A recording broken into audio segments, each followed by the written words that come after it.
danna mana subscribe da kuma ƙararrawa domin samun shirye-shiryenmu da zaran mun ɗora. It's my honor, a great privilege, to meet a father, a brother, a communicator, and a guru in the business. Today, distinguished ladies and gentlemen, it's a great honor to have the Ministry of Information is a government agency responsible for disseminating information, promoting transparency, and fostering good governance. Its key functions will be detailed right here. But just before then, ladies and gentlemen, it's my honor to have Honorable Commissioner of Information, Alhaji Ahmed Maiyaki. Good morning, sir. Good morning, my brother. It's good to be here in the studios of High FM, 89.5 FM. It's quite some time, sir. Very, very long time. How are you faring? Well, it's good. We're good. We thank God. We give God all the glory. And more importantly, we are meeting again. Honorable sir, how will you address concern around press freedom and media independence, especially in the state?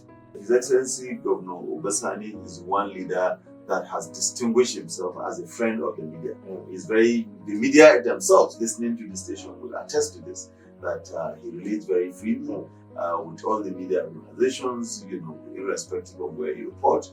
There is a very close relationship between His Excellency. He knows virtually all the journalists in Kaduna. And then for me, that have worked in this industry for quite a long time, when I hear His Excellency analyze some media dynamics, I feel very challenged, like he has studied journalism or he has worked in this space, because this is someone that has worked as an advisor to former President Obasanjo on public affairs. So he knows the business, he understands the dynamics, he understands the boundaries, he understands that the media are key stakeholders in the running of affairs. You can't run a government without the media. The media is as critical as the responsibility of governance, as we know that the media is the fourth estate of the realm. I'm here in High FM because this administration values relationship with the media. That's why we're here on our own, without being prompted, unsolicited. We decided to come and bring ourselves because we know we must be accountable. We know we cannot dictate the content that goes out on air. We cannot control the airwaves. The best we could do is to reach out to ensure, of course, we are not saying media stations we should determine what media stations should be. No, that is not our responsibility. That is ganging the media. But for us, of course, let's partner to ensure that we guide against misinformation, we guide against fake information, we guide against hate speech, we guide against those things that are very vulnerable, that makes our people vulnerable, that makes our people to be misled, that brings disharmony among our people, that disrupt the peace of our people. Because peace and security is one key critical trust of the administration of His Excellency Governor Obasani. He values the issue of peace because peace and security is critical. We cannot be in these studios running this show when we're in an atmosphere of chaos. So peace and security is one critical aspect that His Excellency has remained committed. That is why we have recorded so much in returning peace to Kaduna, ensuring the security of our people. Of course, government is not running everywhere in the world, including developed countries have challenges of insecurity. But then, of course, when you compare what it was in the past and what it is today, we will say to God be the glory. We have achieved quite tremendously. If you look at communities like Brunungwari, communities like Chukun, communities like Kajuru, what it was in the past is not longer what it is today. For instance, in Brunungwari, before now, you dare not travel to Brunungwari at any time of the day, except you go in convoy with security escorts. But today, you can travel to Brunungwari at any time of the day. Markets like the livestock in Brunungwari had reopened. This is market that was closed down for over a decade. About 10 years ago, that market was closed.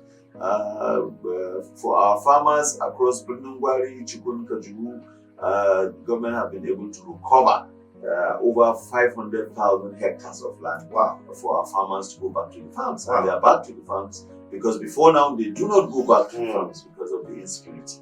but they are back in the farms. Today, we're expecting a bumper harvest because our farmers have worked, and that will bring to an end the challenges of food insecurity that has remained a challenge for us as a people. So the administration of His Excellency is committed to these very critical things of peace, of security, and we're happy we are gaining a lot of grounds. And of course, are we there yet? No. Okay. Do we need to improve? Yes. Are we working to improve better? Yes. And that's why we're working with every stakeholder, the security agencies, the people themselves. The Kaduna Peace model is anchored on citizens' participation, on community engagement. Communities themselves is a community-led model where people themselves from the communities come together, to work with government providing every support that is required in ensuring security. So it is key. This is bringing us back to our initial conversation where I said citizens are very critical to running the government. The citizens, for us, under the Ministry of Information, and of course, Kaduna State Government under His Excellency the Governor, values the role of communities in ensuring there is peace, in ensuring there is development, in ensuring there is security, because we all have a role to play. The business of security is the business of war. Okay, what would be your narrative to say, how will you promote cultural and tourism development through media? Obviously, there are diverse ethnic groups in Kaduna State. So how do you want to go about that? Well, I'm also very pleased to note that the Ministry of Information, after the establishment, His Excellency had directed and even signed an executive order returning the cultural and creative arts department to the Ministry of Information. And for us, we know culture is one very critical aspect. Of course, you cannot change in people. Despite all the challenges in technology, we do not want people to abandon their cultural heritage. We do not want people to forget their beginnings. We do not want people to forget about their roots. So this department of culture in our department is being reorganized and structured.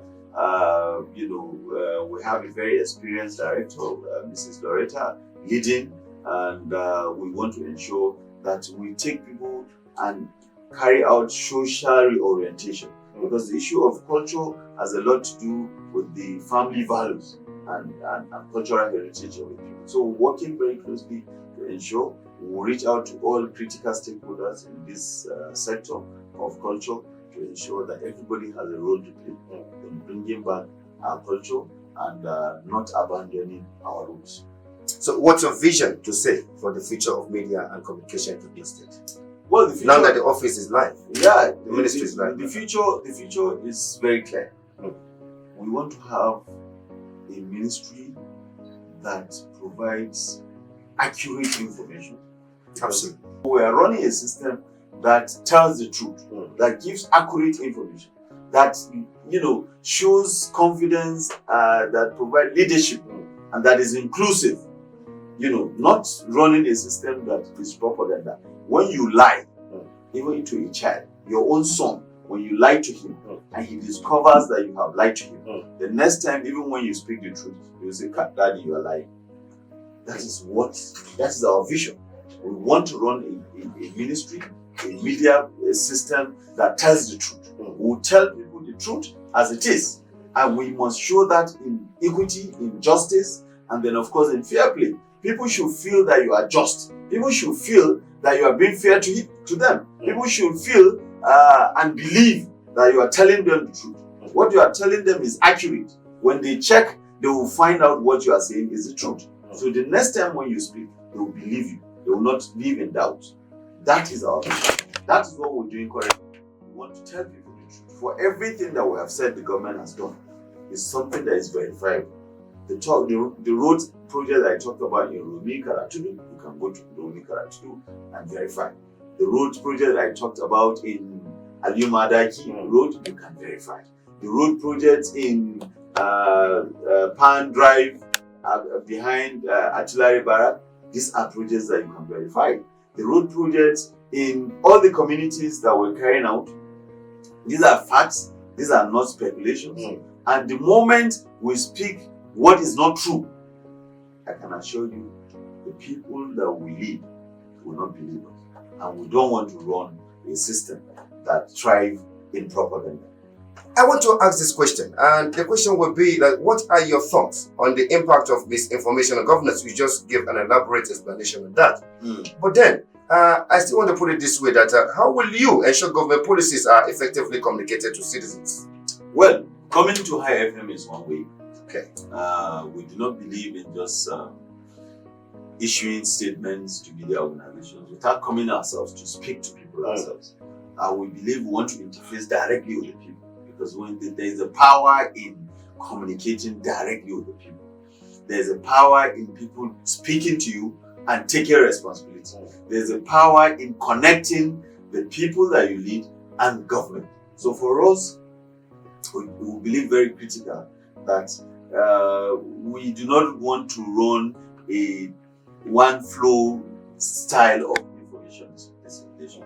We do not believe in top-bottom flow of information. We do not believe in reactionary process of communicating with our people. We do not want to wait until when people are seeking for information and then we'll come providing that information. We do not want to wait until such a time where fake news, misinformation, blends and trends among our people, then we'll come explaining. We don't want to do explanation. We want to give information even before people seek for that information. So for us, we do not believe in running a propaganda-led government. We want to give information that is factual, that is accurate, that is also that provides also some comfort to our people. We want to ensure that we do not allow conflict merchants mislead our people, lead us into conflict, for government to come and to begin to manage such conflict.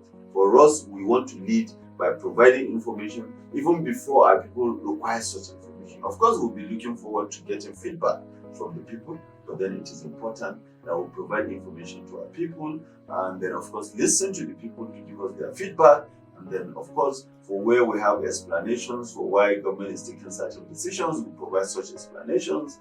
But then if what we are doing are not correct, because we are not angels, we can make mistakes. That's true. We can take from feedback, correct government action, and ensure that we do the right thing. Okay, in that light then, what role can citizens play in shaping government's policies and programs? That is why we have a whole department that does citizens engagement.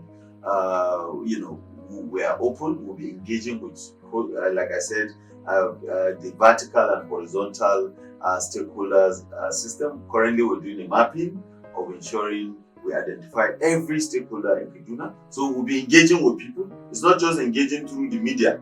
There must be physical interface between government and people. So, we want to remain accountable. And you cannot remain accountable to the people if there is not an interface, there is no interface between government and people. So we want to try as much as we can, engage with people, hear from them. What do they want? How do they feel about how government is being run? What do they think is best?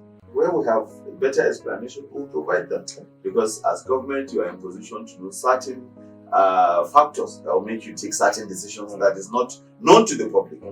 So where we have those information in our disposal, we'll tell them why we are taking certain decisions. Also, we have created a department that handles media relations, which is also not a practice in the past. That department, the person in charge of that department reached out to Hyde, reached out to all other partners. He did a mapping, identifying who we should engage with.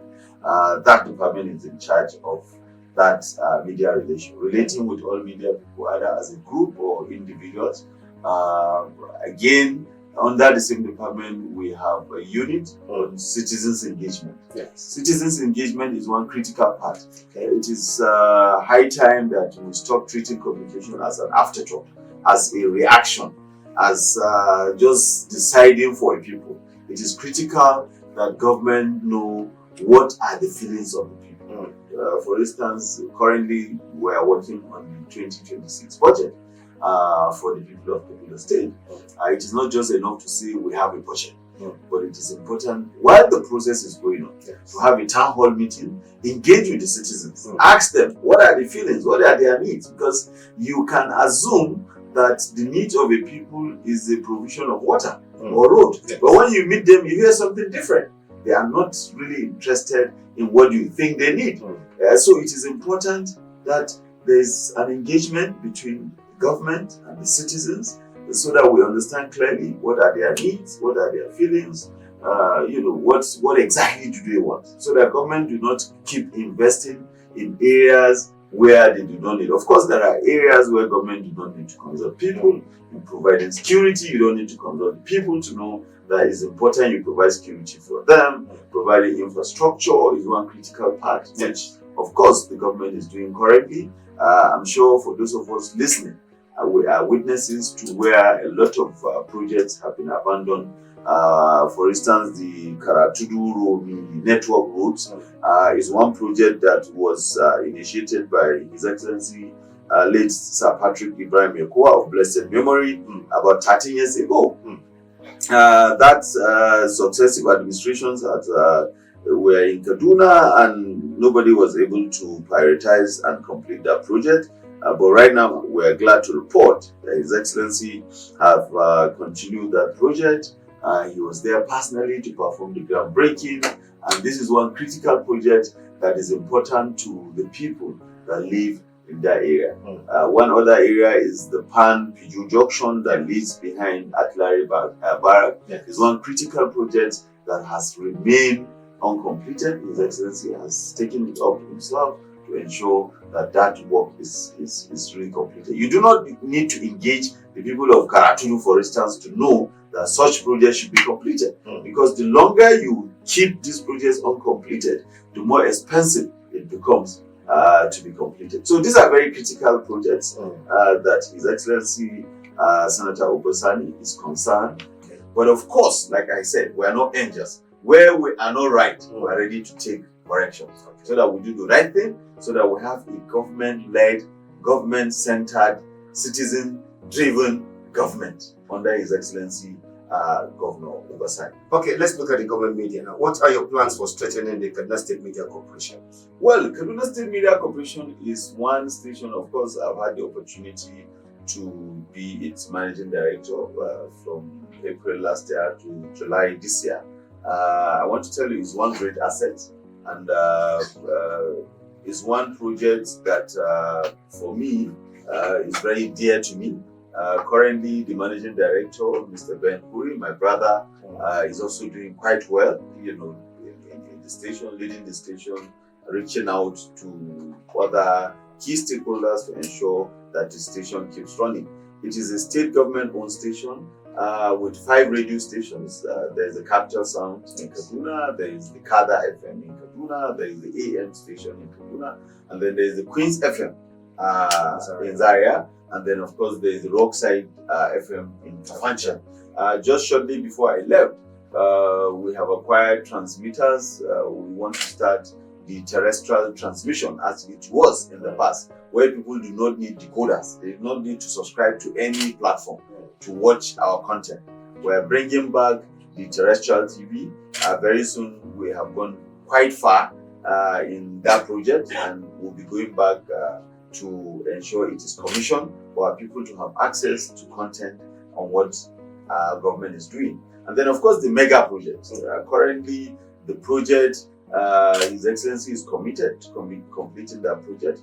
And when completed, the project is the biggest, has the biggest studio in sub-Saharan Africa. It's the biggest drive-in studio. You can drive a vehicle into the studio. You can produce audience-led program. You can do town hall meetings in the studio. You can produce guest shows. You can produce a lot of audience participatory program. You can do cooking program. You can do automobile exhibition in that studio. It's a very, very big studio. Right here on the program State of the Nation on High FM 89.5 Kaduna, Nigeria, we have our humble commissioner for the Ministry of Information, Alhaji Ahmed Maiyaki. danna mana subscribe da kuma ƙararrawa domin samun shirye-shiryenmu da zaran mun ɗora.